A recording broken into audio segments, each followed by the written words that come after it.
Vamos a ir a la palabra del Señor. Todo listo, todo dispuesto. Como ustedes se han dado cuenta, hoy día vamos a usar PowerPoint. Pero lo subí acá para no estar bajándome yo porque me veo muy chaval. PowerPoint vamos a usarlo. Estamos estudiando la carta a los Efesios y hoy comenzamos el capítulo 2. Así que abra sus Biblias en el capítulo 2 de Efesios. Hemos llamado al tema de esta mañana gracia irresistible. Diga en voz alta, gracia irresistible. Los teólogos hablan de la irresistible gracia de Dios. Los teólogos, la gente que sabe de teología, hablan de la irresistible gracia de Dios. ¿Y qué queremos decir cuando hablamos de irresistible gracia de Dios? Que cuando Dios va a salvar a alguien, ese alguien no puede resistirse a la salvación. Yo necesito que entienda este concepto. Esa idea de que el hombre, el ser humano, el mortal, puede decirle a Dios, no quiero, es absolutamente antibíblico. Ningún hombre, ninguna mujer en este mundo puede decirle a un Dios tan poderoso como el nuestro, no quiero. Cuando Dios viene a la vida de alguien, esa persona inevitablemente va a terminar tras los pasos de Cristo, porque su gracia es irresistible. Ninguno de nosotros sabe cómo llegó aquí, pero Dios lo trajo hasta aquí.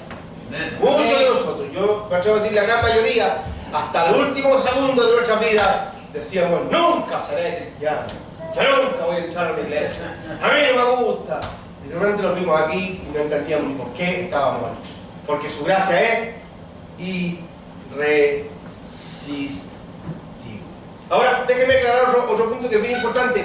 Cuando Pablo escribe, está escribiendo una carta. Por lo tanto, Pablo no le puso capítulos ni versículos a su carta. Entonces, usted tiene que entender que el apóstol Pablo, al momento de escribir, le pasaba a él lo que nos pasa a muchos de nosotros cuando hablamos o cuando escribimos. Pablo tenía tantas cosas que decir, tenía tantas ideas en su mente, tenía tan poco tiempo, tenía tan poco espacio para poder explicar todo lo que quería explicar, que las ideas se le amontonan, las ideas se le agolpan y va pasando de pronto de una cosa a otra de manera muy rápida y después vuelve al tema primero. Y entonces, no es que en el capítulo 2 vaya, no es que Pablo haya dicho, ahora en el capítulo 2 les voy a explicar lo siguiente. No. Pablo está escribiendo. Y entonces vamos a ver algunos conceptos en el capítulo 2 que son como reiterativos de la idea del primer capítulo. Sin embargo, vamos a detenernos en algunos versículos en el capítulo 2 para explicar varias cosas que son bastante interesantes. Parte el apóstol Pablo en el versículo 1 diciendo, en otro tiempo ustedes estaban muertos en sus transgresiones y pecados, en los cuales andaban conforme a los poderes de este mundo, se conducían, tiempo pasado, según el que gobierna las tinieblas, según el espíritu que ahora ejerce su poder en los que viven en la desobediencia. Este concepto de muerte espiritual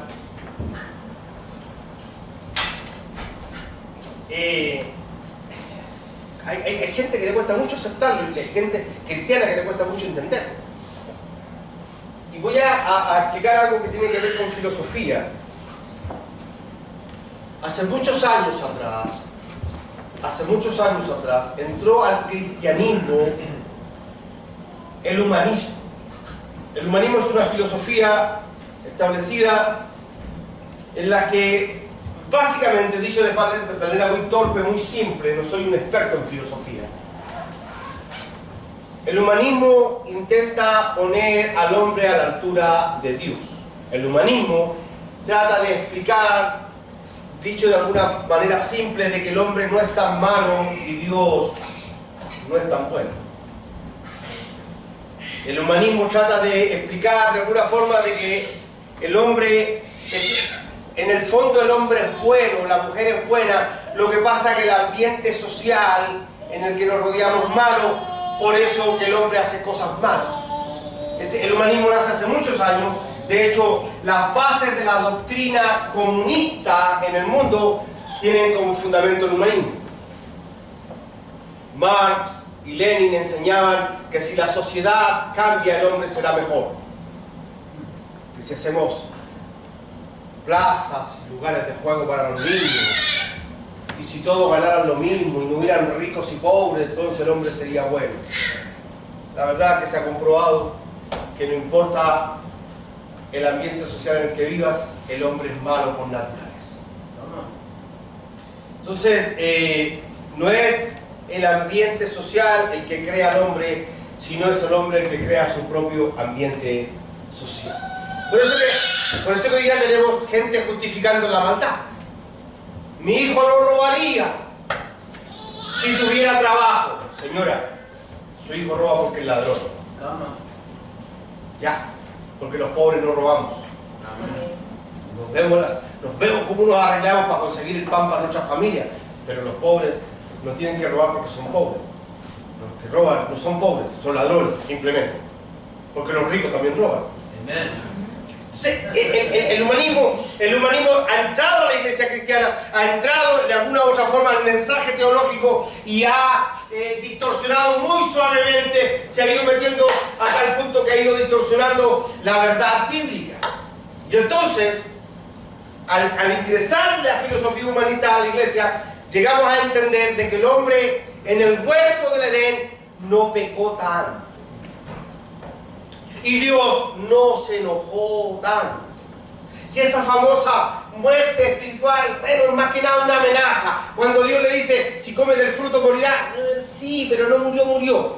En realidad, como dice la canción, no estaba muerto, estaba tomando caña. Estaba ahí a medio morir saltando. Señores, cuando la Biblia dice que Dios sentenció al primer hombre a la muerte, el hombre pecó y el hombre murió. Dios no está jugando con eso. ¿Alguien entiende lo que digo?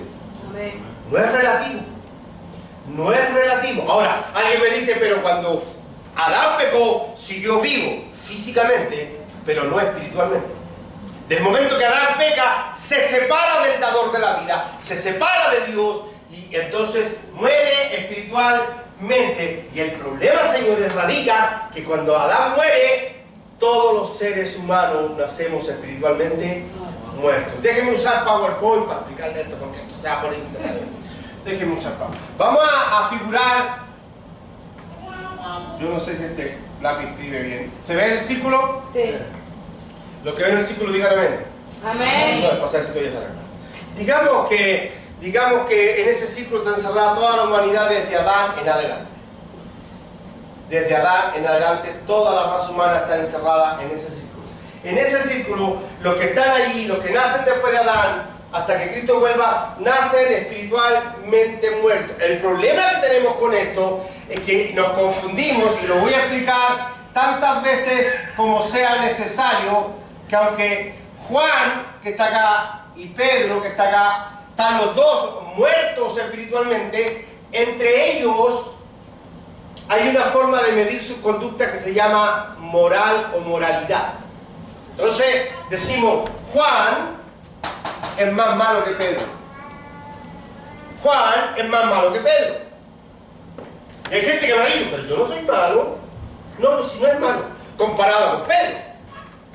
Pero comparado con Cristo, usted está podrido. ¿Hello? El problema es que esta gente, no importa qué tan moralmente bien viva, están muertos.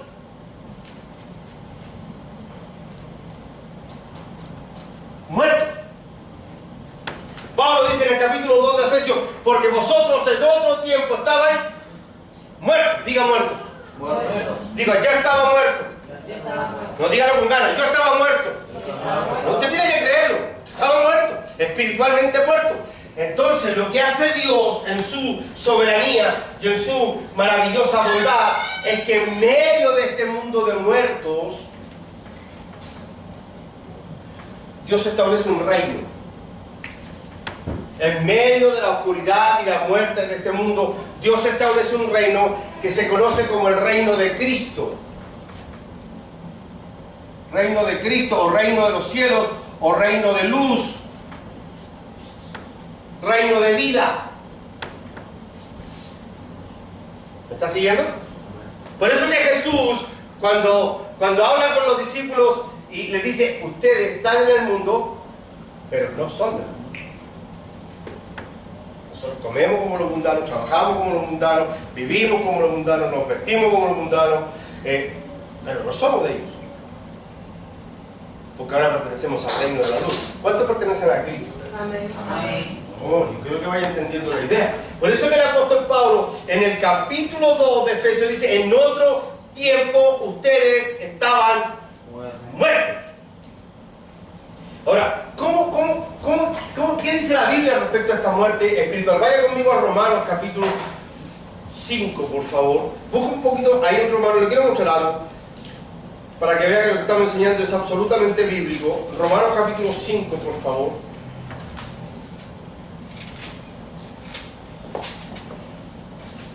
Denme un minuto para mostrarle algo. Quiero tomarlo del verso 12 en adelante.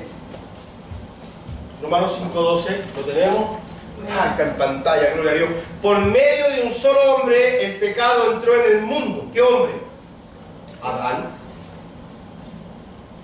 Repito, por medio de un solo hombre el pecado entró en el mundo y por medio del pecado entró la muerte. Y no se refiere a muerte física.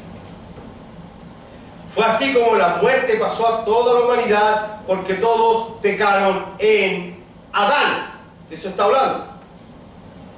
Antes de promulgarse la ley, ya existía el pecado en el mundo. Es cierto que el pecado no se toma en cuenta cuando no hay ley, claro, porque si enseñamos gracia, decimos la ley fue quitada, ya no hay transgresiones. Y alguien me dice, bueno, pero antes de Moisés no había ley, por lo tanto la gente no pecaba. Y a Pablo dice, no. Antes no había ley, pero el hombre igual pecaba. Y ofendía a Dios. No había una ley que te acusara, pero sí el pecado existía. Voy en el capítulo, versículo 3. Y no solo en esto, sino, perdón,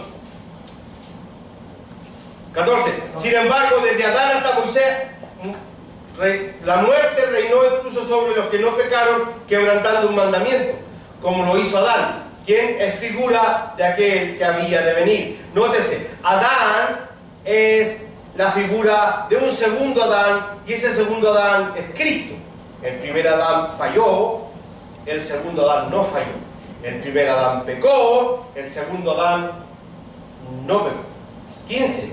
Pero la transgresión de Adán no puede compararse con la gracia de Dios, pues si por la transgresión de uno solo murieron todos. ¿Cuántos murieron?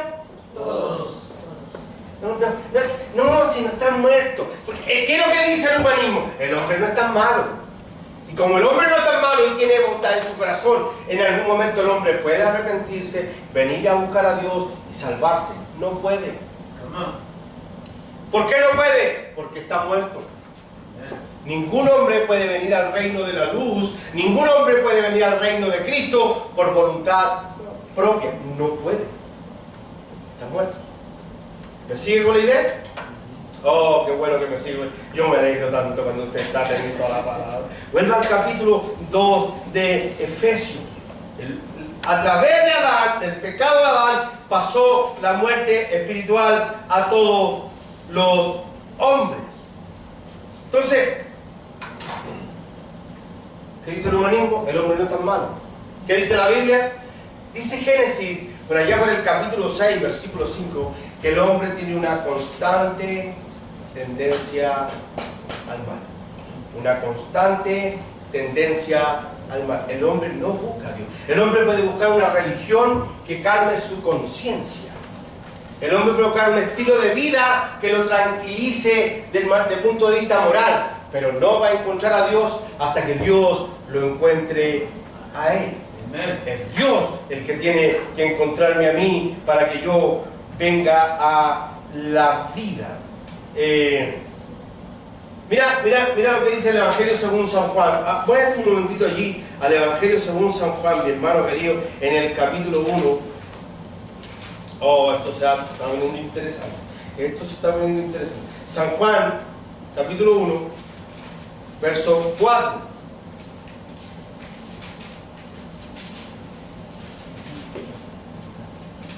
San Juan 1:4. ¿Lo tiene? En él estaba la vida y la vida era la luz de la humanidad. Esta luz resplandece en las tinieblas y las tinieblas no han podido extinguirla. ¿Cuánto creen que Cristo es luz? Amén. Ahora, esta luz provoca un efecto bien especial porque es una luz comparativa. ¿Se acuerdan que Jesús dijo, vosotros sois la luz del mundo? ¿Qué significa eso? Bueno, que tenemos que andar con una lámpara en las manos todos los días, ¿no? ¿No? Significa que tu forma de vida como cristiano, genera una inevitable comparación entre un muerto y un vivo. Tiene que haber una diferencia. ¿Me está escuchando? Amén. Yo trabajo entre puros muertos. No sé si alguien vio, yo no he podido verlo porque el puro título no me gusta. Los muertos que caminan. ¿Cómo se dice en inglés? Excuse me? Oh, yeah! Praise God!